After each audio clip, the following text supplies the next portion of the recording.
जालिंदर जी, जी। जय भीमा शंकर से। महाराज जी, मैं श्री क्षेत्र भीमा शंकर संस्थान में पुजारी हूँ। महाराज जी, हम जब पूजा अर्चना सेवा करते हैं तब कुछ महिला भक्त मंदिर में बहुत कम वस्त्र परिधान करके आते हैं। उससे अंग प्रदर्शित होते हैं, अन्य भक्तों को ना चाहते हुए भी देखना पड़ता है। हम जब उनसे कहते हैं तो कहते हैं कि हमारी मर्जी, तुम्हें क्या अधिकार, और लड़ने लग जाती है। महाराज जी, कृपया मार्गदर्शन करें कि ऐसे मंदिर आदि में या कोई धार्मिक मंदिर स्थलों या में। कहीं भी देखो, आज जो है मन और इंद्री की गुलामी को स्वतंत्रता माना गया है। अध्यात्म के शब्दों में यदि समझेंगे आप, मन और इंद्री की गुलामी को स्वतंत्रता माना गया है। शास्त्र और गुरुजनों की आज्ञा को परतंत्रता माना गया है।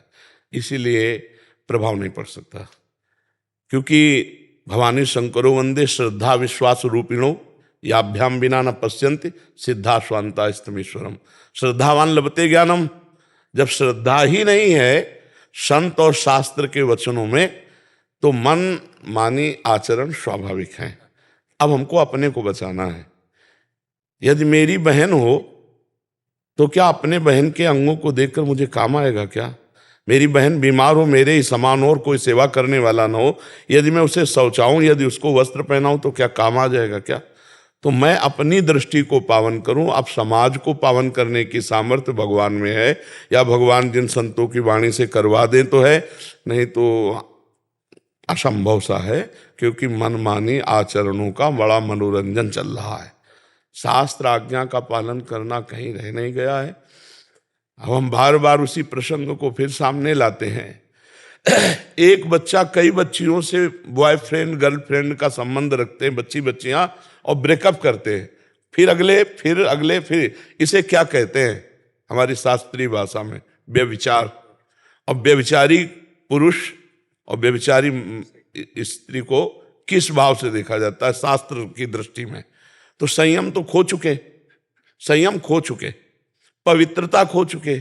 अब ये लज्जाहीन, मर्यादाहीन बुद्धि, ये क्या ऐसा वो सदुपयोग अपने शरीर का या अपने जीवन का कर पाएगी? बस वो तो अब उनके विषय में बोलने का मतलब है अपने को गाली खवाना, अपने को गाली खवाना। तो हमें लगता है हमें अपनी दृष्टि ठीक कर लेनी चाहिए, और तेरे भावे जो करे भलो बुरो संसार, नारायण तू बैठ के अपनो भवन गुहार। हाँ, तो हमारा शास्त्र और हमारे गुरु जी यही उपदेश करते हैं कि अपने आप को बचा लो, बस यही खास बात है। दूसरे को बचाले चलोगे तो आप भी घसीट जाओगे। मान लो आप हर बच्ची को ऐसे ही करो तो आपके ऊपर फिर रिपोर्ट हो जाएगी कि ये गलत दृष्टि वाला है। इसलिए जिस रूप में आओ प्रभु आप ही हो। हाँ, कोई आपसे पूछे तो उपदेश दे दो, लेकिन समझने वाला कोई है नहीं, समझने वाला कोई है नहीं। हमको अपने आप को समझाना होगा।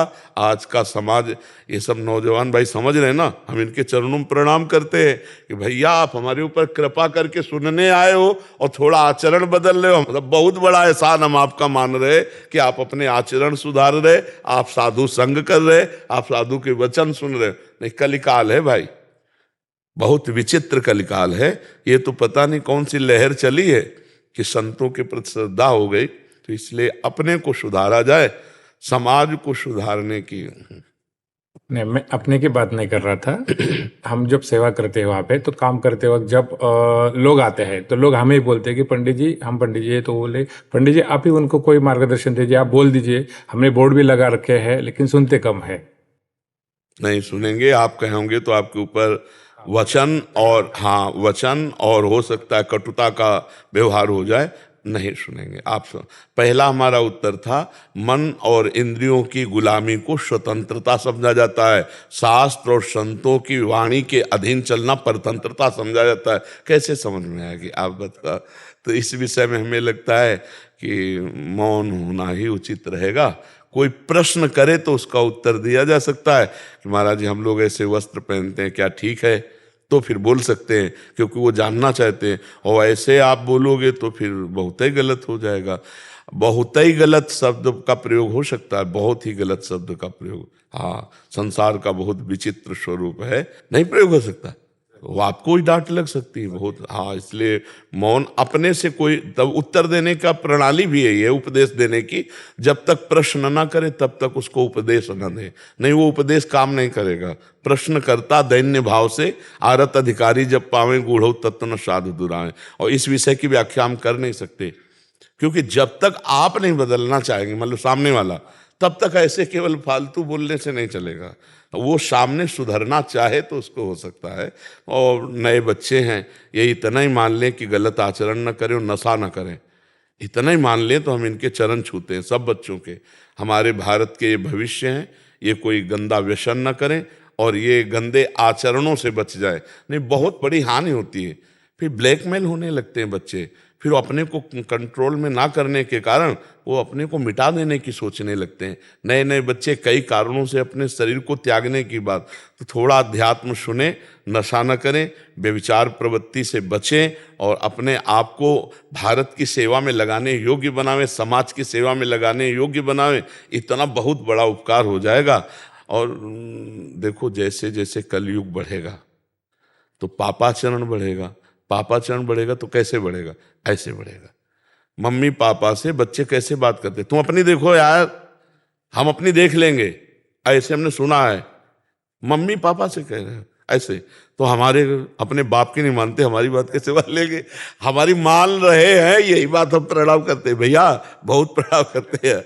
सुबह जब हम आते हैं ना तो हमें लगता है 80% जवान होंगे, सब नौजवान होते हैं 80%। तो देख के हमें आनंद लगता है कि अगर ये सुधरे तो भारत सुधर जाएगा। क्योंकि नौजवान मतलब भूत अवस्था होती है, नौजवान की होती यौवन ज्वर के ही नहीं बलकावा, इसमें कुछ नहीं यार, अपनी मस्ती से। और ये सुन रहे हैं हाथ जोड़ के, ये खड़े हैं साधु दर्शन के लिए, इसका मतलब श्रद्धा है। इसका मतलब हमारे भारत में अभी संतों और शास्त्रों के प्रति श्रद्धा है। तो जो श्रद्धा करेंगे वो तो सुधर जाएंगे, और जो श्रद्धा नहीं करेंगे तो मनमानी आचरण को सुधारना बड़ा कठिन है, बड़ा कठिन है जी।